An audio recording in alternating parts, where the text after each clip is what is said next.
1980년 6월 나는 한국에서 일어난 광주 사건의 현장에 있었다. 서울에서 차로 3시간 거리인 전라남도 광주의 인구는 1970년 통계에 따르면 50만 2753명이었다. 그때 나는 뉴욕타임즈 도쿄 지국장을 맡고 있었고 취재 명목으로 광주에 들어갔다. 광주로 들어선 바로 그날 오후 처음에 한 생각은 대체 몇 명이 죽었으며 그 죽은 이들은 어디에 있나는 것이다. 광주에는 이미 많은 외국 특파원이 들어와 있었다. 하지만 광주 지역은 꽤 넓어서 무력 충돌이 일어났을 때 어떤 일들이 벌어졌는지 모두 파악하기에는 한계가 있었다. 시체가 굴러다녔고 총성이 들려왔다. 하지만 누가 누구를 쏘았는지 왜 총격전이 벌어졌는지는 알 수 없었다. 민중의 선동자가 있는가? 있다면 그는 누구인가? 무슨 일이 벌어졌는지 아는 사람은 있는가? 파악하기 어려웠다. 내가 취재를 시작하고 이틀간 본사로 보낸 취재 보고는 무척 빈약한 내용이었다.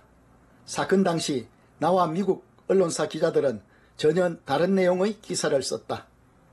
같은 현장에서 한 취재라도 내용이 달랐다. 물론 기자들은 같은 사건이라도 남다른 사건으로 보도한다. 하지만 그래도 너무 달랐다.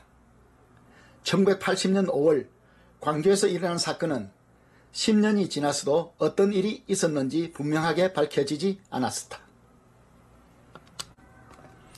마침내 광주 사태의 진실이 드러난 것은 20년이나 지나서였다. 나는 한국 기자 리제이라는 친구와 함께 광주 사건에 대한 책을 영어로 출간하였다. 그때 광주 사건의 현장에 있었던 나를 포함한 10명의 미국 저널리스트들의 보고를 모아 정리한 것이다. 나는 그때의 경험으로 깨달은 점이 있다. 우리들은 한 구획 떨어진 곳에서 벌어진 사건조차 바르게 파악할 수 없다는 사실이다. 미국 볼티모어 선의 기자 브래들리 마틴의 기사는 매우 뛰어났다. 그에게 정보를 제공한 이는 학생들을 이끌고 군대와 맞서 싸웠던 지도자였다. 나도 그와 만난 적이 있다. 광주에서 무차별 살인. 보도된 내용이 어떻든 간에 광주에서는 무차별 살인이 벌어지고 있었으며 대부분의 희생자는 시민이었다. 군복을 입은 이는 한 사람도 없었다. 싸우는 사람들 가운데는 잔인한 폭력단처럼 보이는 사람도 있었다. 그들은 그 지역의 경찰들이었는데 김대중 지지자였을지도 모른다.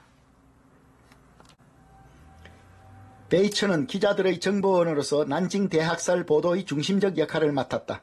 3일 동안 1만 2천 명의 일반인 남녀와 아이들이 사망이나 3만 명의 병사가 학살을 주도의 숫자를 지어낸 것이다. 난징이 함락되고 10년이 지나 열린 도쿄 재판의 법정에서도 그렇게 증언하였다. 우리도 광주에서 이런 정보원들과 연락을 주고받았다. 무슨 일이 벌어지는지 파악하기 위해선 정보원들이 매우 중요했다. 하지만 무슨 일이 일어났는지 파악할 수 없었다.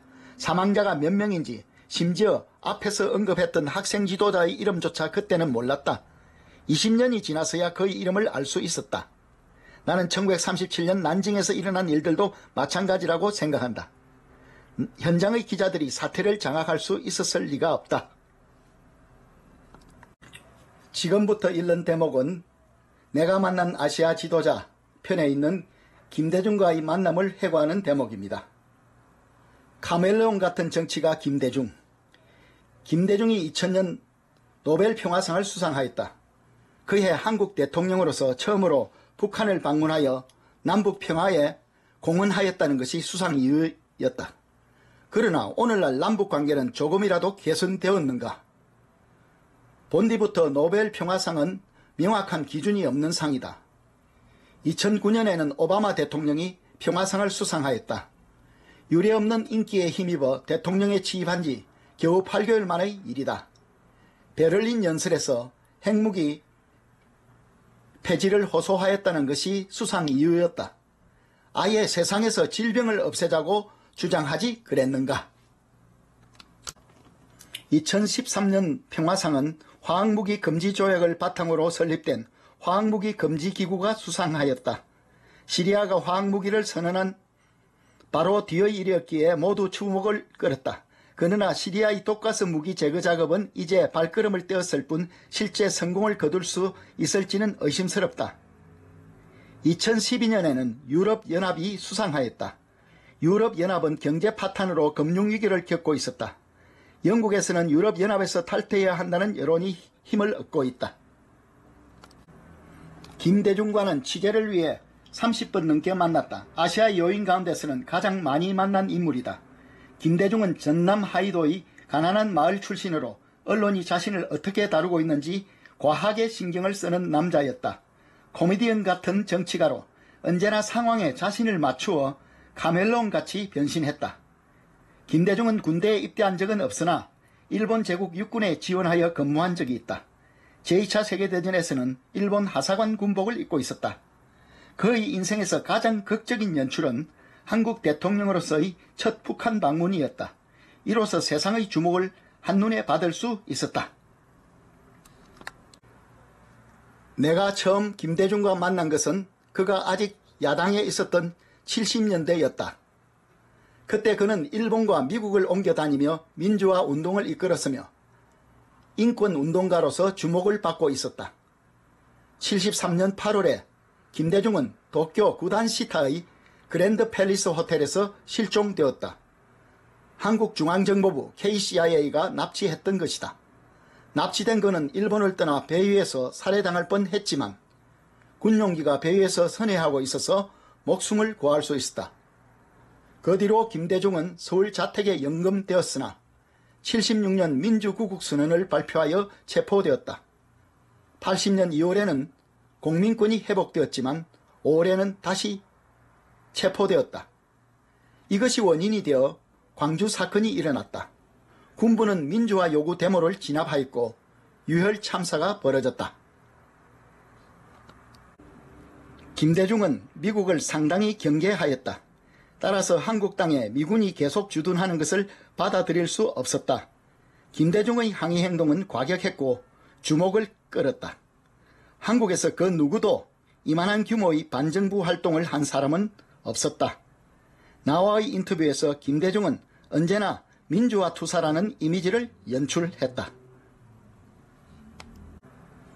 불굴의 애국자 박정희의 죽음.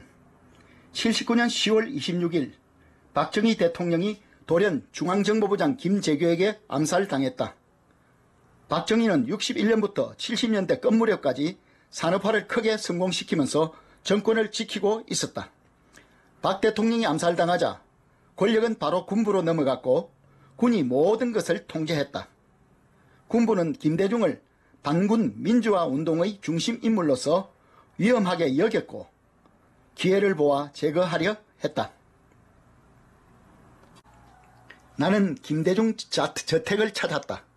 자택연금으로 군대가 엄중히 경비를 쓰고 있었고 감시받고 있었다. 뉴욕타임스 특파원으로서 자택에 몇 번 찾아가다 보니 나는 김대중이 뉴욕타임스에 특별한 감정을 품고 있음을 알게 되었다. 다른 신문사와는 전혀 대접이 달랐다. 김대중의 집은 그 근처에서 가장 컸다. 언제나 밖에는 보도진들이 울타리를 이루고 있었다. 그러나 뉴욕타임스의 특파원으로부터 취재를 요청받자 바로 받아들였다.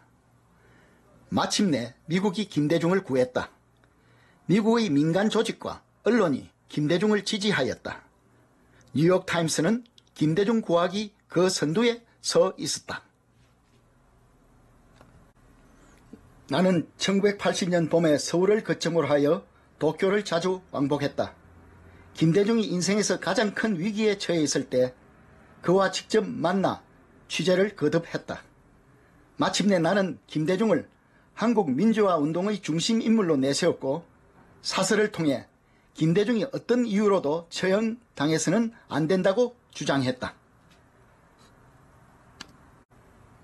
김대중, 광주 사건을 사주한 장본인. 그러나 김대중이라는 인물은 껍데기일 뿐이다. 알맹이가 아니다. 사기꾼이고 거짓말쟁이다. 언제나 상대를 떠보려 하는 연기자다. 김대중은 사람들의 마음을 교묘히 다루는 법을 안다. 불쌍한 사람이다. 나는 김대중의 연기에 속은 사람 가운데 하나다. 많은 한국의 국민들도 속았다. 김대중의 뛰어난 능력이라면 그런 사기 행위들이 들키지 않고 계속 이어졌다는 점이다. 김대중의 가장 큰 죄는 민주주의를 기만한 것이다. 그러나 그는 이 일로 한 번도 비판받은 일이 없다. 광주 사건이야말로 김대중의 기만을 뚜렷이 드러냈다. 1980년 5월 김대중은 군의 정점에 있었던 전두환의 명령으로 체포되었다. 광주에서 난동이 벌어지자 김대중이 누구보다 그 사건의 배경을 잘 알고 있었다. 김대중이 노린 것은 권력이었다. 그는 자기 입장 말고는 그 무엇에도 관심이 없었다. 광주 사건이 벌어진 가운데 김대중이 가장 신경을 곤두세운 것은 권력을 쟁취하는 것이었다. 광주 사건으로부터 20년이 흐른 지난 2000년 내가 편집을 맡았던 광주 폭동이 뉴욕 출판사에서 간행되었다. 사건을 취재한 10명의 미국 언론 기자와 10명의 한국인 기자가 집필하였다. 이 책으로 당시 말하지 못했던 진실들이 햇빛을 보게 되었다. 공동 집필자들은 모두 기꺼이 지난날을 떠올려 주었다. 광주 폭동의 본 모습은 김대중 폭동이었다. 1980년 광주 사태는 김대중 자신이 민주화 기술을 가장하여 대통령이 되기 위해 폭동을 사주한 사건이었다. 우리들 저널리스트들도 모두 이용당한 것이다. 마치 꼭두각시 인형처럼. 내 아내는 전업주부이지만 날카로운 감성을 가지고 있다. 언젠가 그녀가 김대중의 연극에 이용당하지 말라며 나에게 주의를 준 일이 있었다. 지금 돌이켜보면 광주 폭동은 발단부터 김대중의 연출이었다. 광주는 김대중의 근거지였으나 민중은 군사정권에 의한 압정 아래 고통받고 있었다.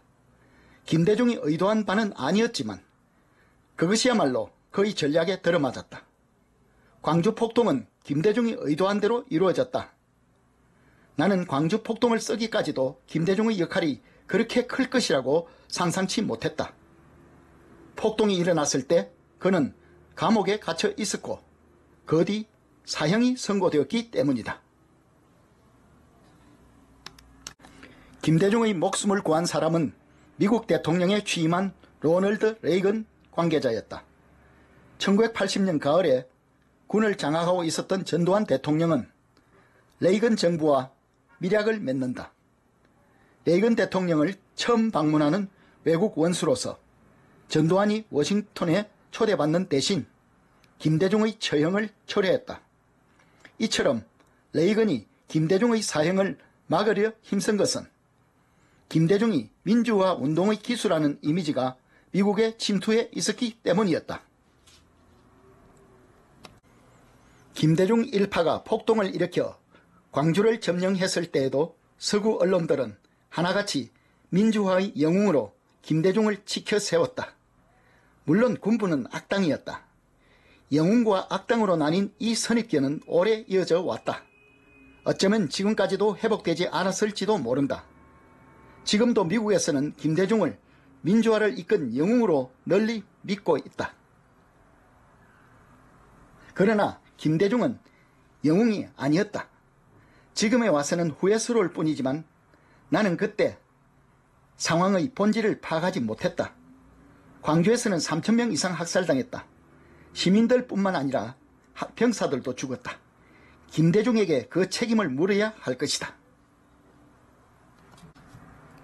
광주 사건을 일으킨 사람들, 김대중의 주변에 있었던 사람들은 모두 김대중이 얼마나 세속적 지위나 돈을 중요시하고 일족의 재산 축적에 혈안이 되어 있었는지 잘 알고 있다. 우리 외국 언론들은 그 사실을 감추어 왔다. 저널리스트로서 어리석었던 나 자신이 부끄럽다. 재산 축적보다 훨씬 무거운 죄는 나라를 팔아버린 국가 반역 행위였다. 말할 것도 없이 북한과 연관된 일이다. 김대중은 뼛속까지 부패한 사람이었다. 그가 대통령이 되고 얼마 지나지 않아 한국 서민들 사이에서는 김대중의 본명은 김대호가 아닌가 하는 농담이 유행했다. 한국은 중국 문화권에 속해 있다. 오늘날 중화인민공화국을 포함하여 역대 중국과 조선의 권력자들은 횡령과 착복에 빠져 살았다. 김대중도 예외는 아니었다. 그뿐 아니라 민주화의 기수라도 된 듯 노벨 평화상을 얻으려는 명예욕에 사로잡혀 있었다. 사리사욕의 화신이었다. 내가 1968년 처음 한국을 방문하였을 때 한국은 아직 가난했다. 박정희가 오늘의 한국을 만들었다. 박정희는 일본 육군 상한학교를 나와 만주군 장교가 되었고 청렴한 일본 정신을 지니고 있었다. 그는 일본이 남긴 물적 정신적 유산을 토대로 하여 20년 만에 한국을 현대적 국가로 만들었다. 만일 그가 죽지 않았다면 그보다 더 많은 위대한 업적을 남겼을 것이다.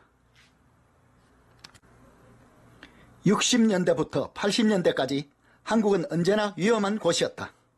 실제로 나는 암살 대상이 되기도 했다. 특파원으로서 한국 정계나 군부의 알려주고 싶지 않은 뒷이야기들을 써서 보도했기 때문이다. 한국중앙정보부는 내가 사고에 말려들도록 계획을 세웠다. 총이나 칼로 덮치는 것이 아닌 사고로 위장해 나를 없애려 했다. 당시 마이크 맨스필드 주일 미국 대사는 내가 한국에 갈 때마다 경호원으로서 자신의 척근을 붙여주겠다고 제안했다. 나는 그 제안을 거절하였으나 암살 위협은 광주 사건을 앞뒤로 하여 거의 6달 동안 이어졌다. 이제 그런 위험은 없다. 서구의 저널리스트가 한국에서 목숨의 위협을 느끼는 일은 없다. 그러나 그때 한국은 흉흉한 도끼가 감돌고 있었다.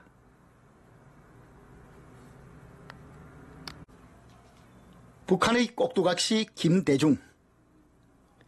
내가 아는 어떤 이는 예전부터 김대중은 믿을 수가 없다. 북한의 주머니 안에 들어있다. 그는 북한을 위해 일한다. 한국을 위해서가 아니다 라고 말했다. 그럴 때마다 나는 그런 바보 같은 소리가 어디 있나. 그는 한국 민주주의를 위해 몸바쳐 일해왔어. 크리스천이며 선량한 사람이야 라고 반론했다.